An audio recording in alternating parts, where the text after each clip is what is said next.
Well, good morning, my friends. Welcome to another Live Inspired with John O'Leary. Thornton Wilder wrote, "We can only be said to be alive in those moments when our hearts are aware of our treasures."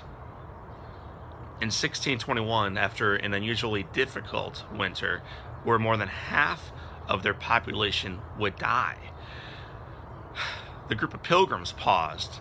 They invited some friends, they had a harvest, they had a feast, they offered worship, and they celebrated the gift of their freedom and the gift of their lives.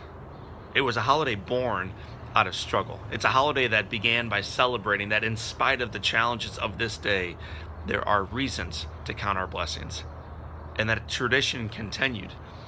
In 1777, from a satellite capital, because the capital of the United States was under the watch and the armament of the British Army, the United States government made a declaration to pause and to count the blessings of this nation.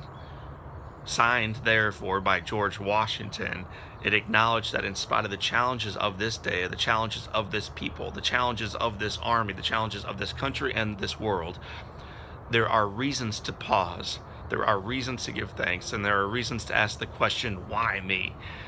Not as a victim to life or circumstances, but as a victor over it. And then finally, this holiday that we celebrate tomorrow became signed into law officially in 1863 by Lincoln. 1863 is significant for many reasons, but one of them is because it was in the midst of the Civil War. It was crisis period in the United States. Things were not going well. The war was not moving along at a smooth, rapid pace. It would end up being the most costly, most deadly, most tragic war in the history of the United States. And in the midst of that war, Lincoln pauses to sign into law that on this Thursday, the one tomorrow, and every Thursday going forward, this nation would pause. They would count their blessings, and they would recognize then the litany, the numerous reasons to count our blessings.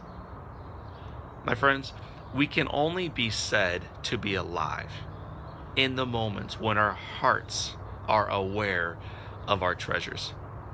It's easy to count those blessings and those treasures when everything is going perfect in our lives, in our work, in our finances, in our family, in our health. But the history of this nation and the history of every nation reminds us that those most wise among us will pause and they will reflect and they will ask that beautiful question, why me? Not as a victim, but as a victor.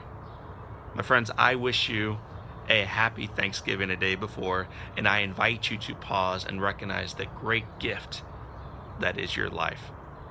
For this time, and until next time, this is John O'Leary. This is your day to be grateful, and this is your day to live inspired.